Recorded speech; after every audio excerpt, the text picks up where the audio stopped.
اور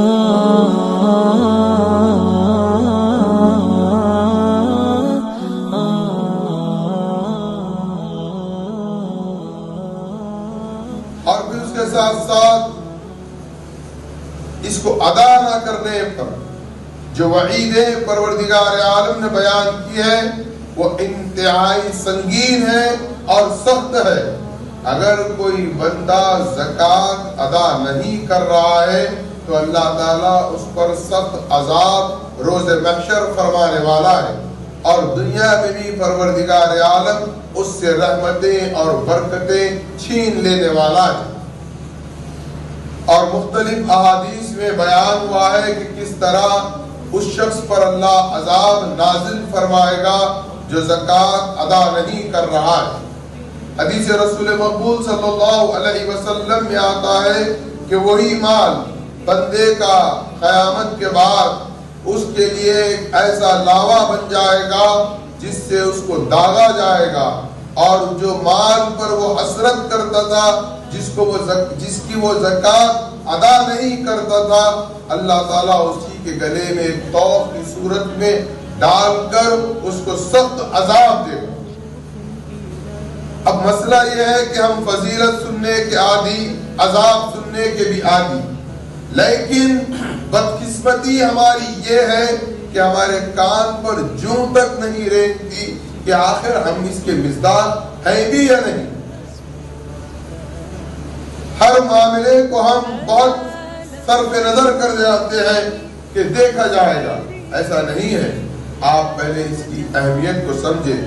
اور میں بہت ذمہ داری کے ساتھ بہت بڑی بات آپ کو کہہ رہا ہوں کہ آج کے موجودہ دور میں تمام قرآن و حدیث کے مطابق مسلمان زکوٰۃ ادا نہیں کر رہے ہیں.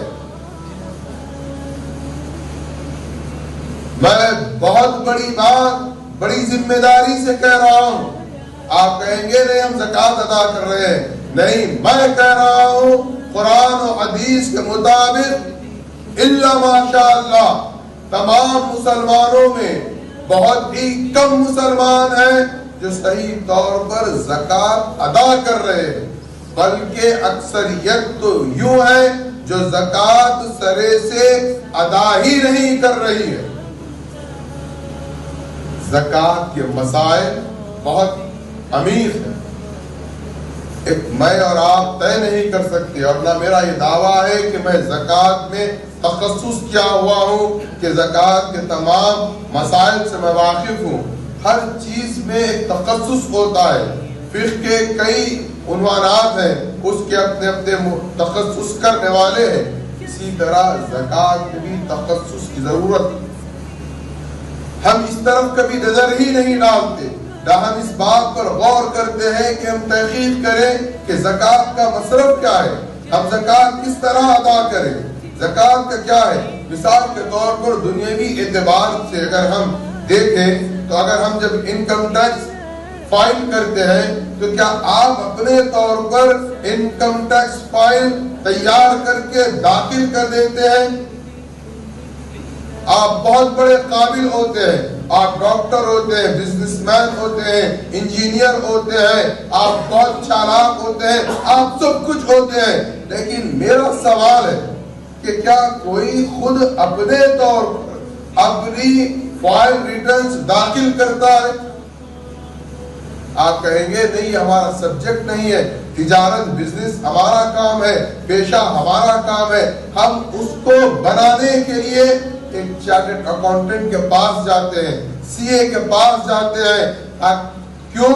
کیونکہ وہ ماہر ہے، وہ ہمارے فائل ریٹرنز کرے گا اور وہ ہماری انکم ٹیکس کی فائل سبمٹ کرے گا. تو دنیاوی طور پر آپ کو اندازہ ہے کہ حکومت میں اگر آپ کو اپنی انکم اور اپنی پراپرٹیز کا ڈکلیریشن کرنا ہے تو آپ کسی کے پاس جا کر رجوع ہو کر اس کو فیس دے کر اپنا کام کرواتے ہیں. اگرچہ یہ بات اور ہے کہ وہ آپ کو پورے غلط مشورے دیتا ہے کہ آپ کو وہ اوچرز بنوانا سکھاتا ہے، نئے بلز بنوانا کرواتا ہے، بڑی سی دھاندلیاں ہوتی ہیں جس سے ہم سب واقف ہیں. جو حکومت کو گمراہ کیا جاتا ہے وہ گمراہ کرنے کے بعد ایک آپ اپنی انکم ٹیکس فائل ریٹرنز داخل کر دیتے. کیا کبھی اس سلسلے میں دیکھا آپ نے، کبھی غور کیا کہ یہ بھی اسلامی نظام کا ایک ہمارے انکم ٹیکس ریٹرن ہمیں داخل کرنا ہے اللہ کی بارگاہ میں؟ کیا کبھی سنجیدگی سے غور کیا ہم نے؟ یہاں تو دھاندلی بھی نہیں ہوگی، یہاں جھوٹ اور مکر و فریب بھی نہیں ہوگا. جو کچھ ہے اللہ کے دربار میں ہمیں پیش کرنا ہے.